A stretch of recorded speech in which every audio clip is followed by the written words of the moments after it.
Apakah itu perlu wujud, perlu bentuk fisik? Nggak bisa. Nah, yang dimaksud podo joyonya itu. Jadi kita tuh menerima dengan jantraning urip atau dengan bahasa agama itu takdir. Nah, takdir siapa? Ya takdir Tuhan. Takdir yang ada pada diri kita sendiri. Itu. Nah, dengan menerima itu semuanya, yang terakhir mogo bodongo. Ya, sebenarnya manusia itu muhung kabeh bakal jadi batang. Nah, dari hidup menjadi batang itulah diantaranya perilaku hidup atau itulah kodratmu masing-masing. Tapi pada akhirnya semuanya juga akan mati dan kembali ke unsur empat itu tadi. Yang dari api akan kembali ke api, yang dari air kembali ke air, yang dari angin kembali ke angin, yang dari bumi kembali ke bumi. Nah, karena hidup itu laku, di dalam laku itu ada roh, ada nyowo, dan ada sukmo. Pertanyaannya kemana roh, sukmo, dan nyowo?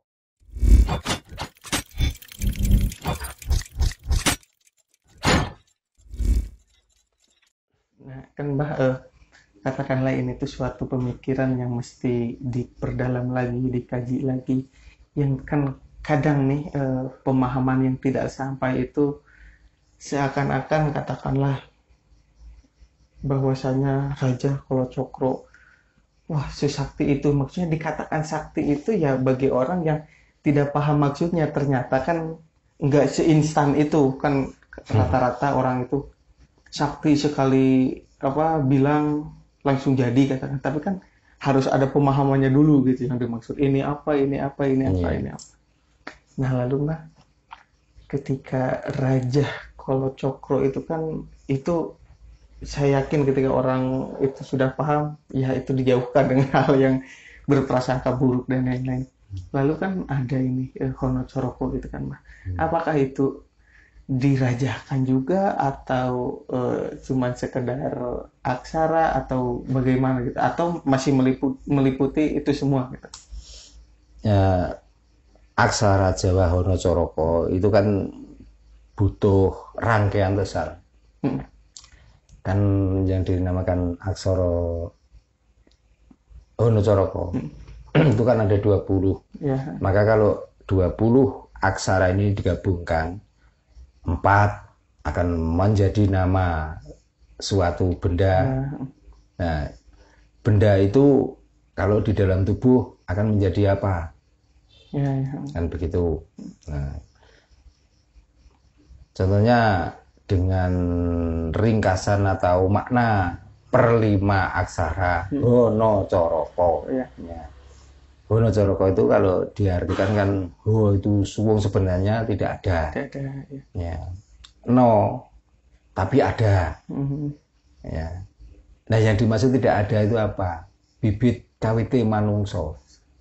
Asal mula kita itu yang dibilang ada, adanya itu kayak apa? Gitu. Karena untuk mencari ketidakadaan kita itulah maka ditemukan di dalam 4 unsur, yaitu dari bumi, banyu, angin, lan Api. Bumi, banyu, angin, lan geni. Nah, itu.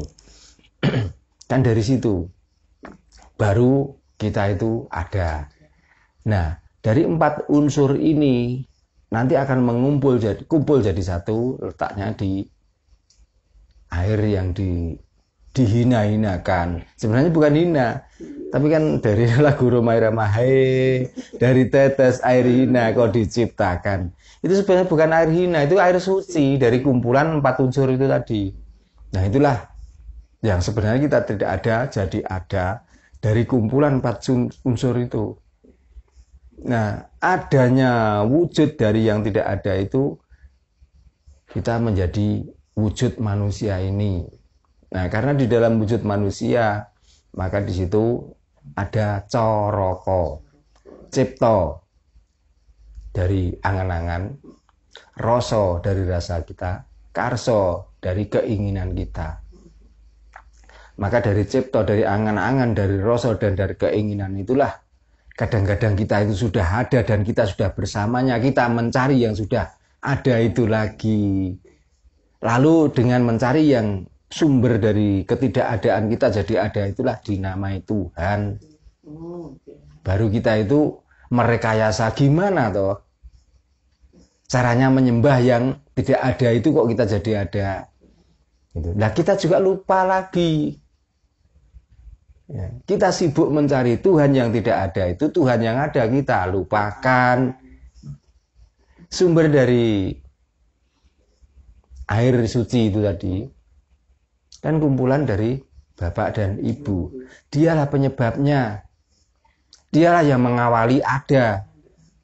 Ya, tapi kan yang muncul bukan bapakmu, tapi kan airnya. Nah itulah letak ho itu. Nah dilanjutkan lagi Ono Coroko Doto Sawolo. Makanya kalau sudah ada mempunyai cipta rasa dan karya, kita ada itu zat kang datan kena suwolo. Artinya kita hidup itu nggak boleh menolak dengan laku atau jantraning urip atau kodratnya hidup. Itu makanya sering saya katakan, kalau kamu lapar makanlah. Kalau kamu dahaga, minumlah. Kalau kamu ngantuk, tidurlah. Jangan pernah menolak itu semua. Tapi kadang-kadang dari kebuntuan cara berpikir dan tidak mengetahui asal mula atau sangkan paraning dimati, atau tidak paham dari aksara itu tadi, karena menembus ke dimensi Tuhan itu juga sulit, maka dengan laku tidak makan dinamakan poso, laku tidak tidur dinamakan semedi, gitu loh. Nah ini apakah ini memang perintah Tuhan? Kan enggak, kan perintah rasamu sendiri, perintah perasaanmu sendiri, itu. Tapi kalau nanti kamu di dalam melakukan itu semua, semakin lama, semakin kesini, semakin lama kita merasakan lapar yang tidak terasa dan lain sebagainya. Maka kadang-kadang manusia itu banyak berhalusinasi karena lakunya sendiri. Halusinasi juga olah dari perasaanmu sendiri, pemikiranmu sendiri.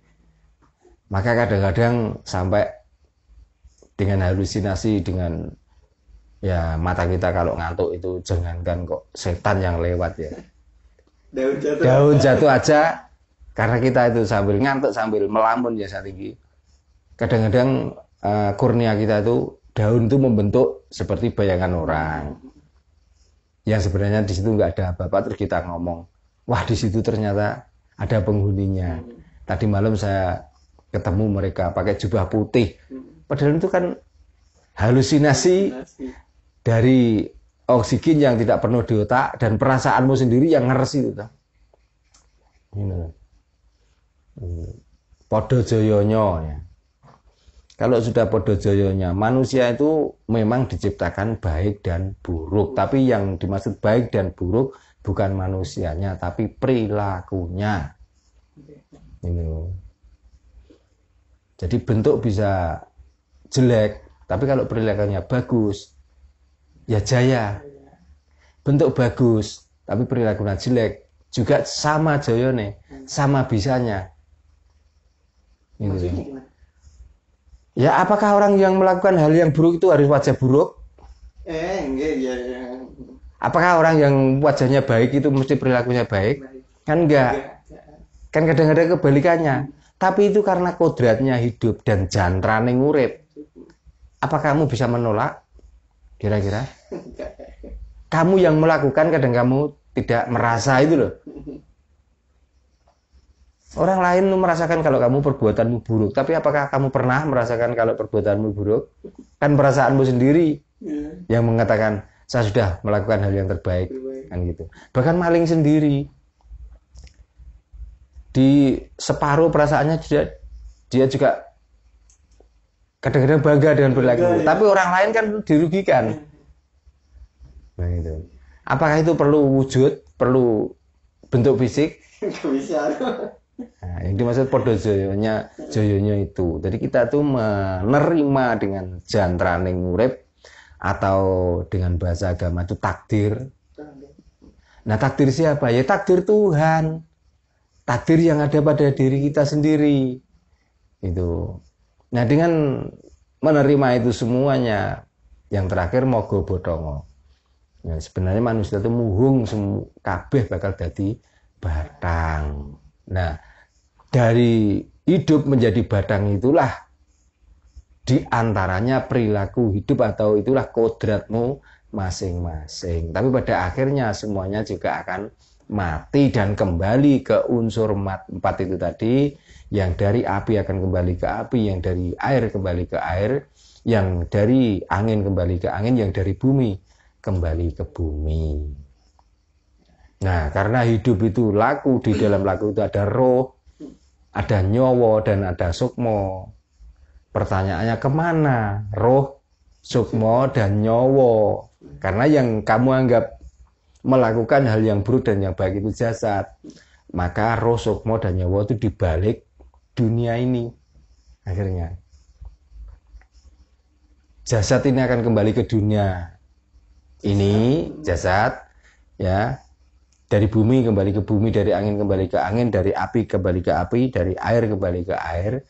Lah sukmo, nyowo, dan sukmo, roh dan nyawa, dia akan kembali ke asalnya di balik bumi ini, yaitulah yang baru dinamakan alam suwung atau alam hong, yaitu alamnya Gusti yang menghidupi dikala kamu hidup di dunia ini. Nah, setelah itu, karena jasad yang ditempati oleh roh sukmo nyawa ini sudah rusak, sudah kembali, maka dia mencari lagi jasad baru. Maka dari situlah metodologi orang Jawa mengatakan manitis atau reinkarnasi. Gitu. Makanya jangan ditanyakan kemana roh sukmo dan nyawa setelah kita mati. Gitu. Makanya dari agama sendiri juga ajarannya sudah benar, cuman kita kadang-kadang belum mencernanya. Ya. Kalau mengomongkan akhirat itu sulit ditembus dengan dimensi otak kita. Tapi kalau orang mati dikala melakukan kejelekan, siksanya di mana? Di akhirat apa dikubur? Nah, kalau dikubur itu apa? Dunia apa akhirat? Dunia.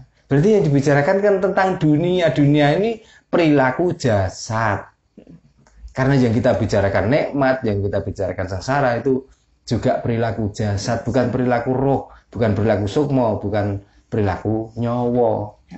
Kalau roh sukmo nyowo tugasnya cuma menghidupi, ibarat HP dia baterainya. Gitu loh. Ini mah menarik nih mah. Mohon maaf dipotong. Analoginya kan menurut keterangan aku tiupkan ruhku separuh, katakanlah. Bukan separuh ya, semuanya. Ya, aku tiupkan ruhku gitu. Yeah. Nah, analoginya ketika dikubur saya di dunia, nah siksaan akhirat itu menyiksa apa? Kalau ketika jasad itu di dunia dan akhirat itu kan di balik dunia. Itu ruh. Apakah Tuhan itu menyiksa dirinya sendiri? Nah, makanya lagi mestinya pertanyaan yang bagus. Kan nggak mungkin, karena sifatnya roh, sifatnya sukmo, sifatnya nyowo. Itulah yang dinamai Rahman Rahim, pengasih dan penyayang. Jadi Tuhan itu sifatnya kasih dan sayang. Kamu mau maling, mau berandal, mau ibadah, dia tetap menghidupi kamu. Nggak akan membunuhmu sendiri. Yang membunuh kamu itu orang yang kamu rugikan. Kalau konangan, nggak konangan juga. Tapi di saat jasadmu ini sudah nggak kuat lagi untuk ditempati roh sukmo nyawa itu, maka jasadmu lah yang akan busuk, akan hancur sendiri, mati. Nah, yang dibicarakan ini tentang jasad masalahnya. Nah, itu pun menunggu siksaan itu nunggu mati dulu. Ya. Sampai kadang-kadang otak kita tuh memikirkan setelah mati nanti kita disiksa di alam kubur. Alam kubur itu alam dunia kok, Mas Ian. Nah, pertanyaannya yang kembali ke sana itu roh kita, bukan jasad ini. Ya jasad ini ya tadi ya kembali ke sana, tapi kembali ke unsur 4 itu tadi loh. Yang bumi akan kembali ke bumi, yang air akan kembali ke air, yang api akan kembali ke api, yang angin akan kembali ke angin. Nggak percaya, perlu pembuktian. Di dalam bumi itu dingin. Tapi saat untuk mengubur jasad, apalagi jasad itu sudah melepuh, mau pecah, hawanya panas luar biasa. Ya. Musim kemarau sekalipun, di saat jasad itu mau pecah, juga mengalirkan air. Ya. Di situ sudah tertutup. Kalau itu ada bocoran sedikit, akan mengeluarkan bau busuk yang luar biasa. Ya. Dan buktinya daging itu sudah bisa dilihat dari unsurnya. Tapi begitu dia hancur kembali ke bumi, dicari lagi di dalam bumi sudah nggak akan ketemu. Nah itulah cara pembuktian. Terus ya. Nah Raja Kalacakra itu di samping membicarakan tentang hidup ini juga akan membicarakan tentang itu. Gitu loh. Makanya supaya kita gamblang, supaya kita tuh paham, dan hidup ini sudah nggak ragu-ragu lagi. Karena kita hidup adalah menjalankan titah hidup, maka kita sudah nggak perlu ragu lagi dengan hidup kita itu sendiri. Itu karena Tuhan sudah bersama kita, maka kemarin saya omongkan. Tidur juga menyembah, jalan juga menyembah, makan juga nyembah, apapun saja juga menyembah. Tapi caranya kita harus memahami tentang apa yang kita sembah dan siapa yang kita sembah. Ya, gitu. Kalau bagi orang yang tidak paham, oh berarti kalau gitu hidup ini menyembah. Ya memang menyembah, tapi pemahamanmu tentang menyembah itu loh bagaimana? Ya, itu. Nah makanya kalau nyembah yang diatur-atur itu adalah hasil cara menyembah lewat pemikiranmu sendiri. Ya dari kita sendiri. Maka kamu nyembah seperti itu, kamu membenarkan sendiri seolah-olah inilah sembah yang paling benar. Gitu. Tapi di lain waktu ya ditentukan, kamu lupa sudah gak nyembah lagi, kamu sudah gak kenal dirimu lagi. Padahal Tuhan itu menyuruhnya kenalilah dirimu, maka kamu akan kenal Tuhan. Karena Tuhan lebih dekat daripada urat nadi leher. Nah, apa artinya itu? Kalau Tuhan lebih dekat daripada urat nadi leher. Karena Tuhan itu letaknya di sini.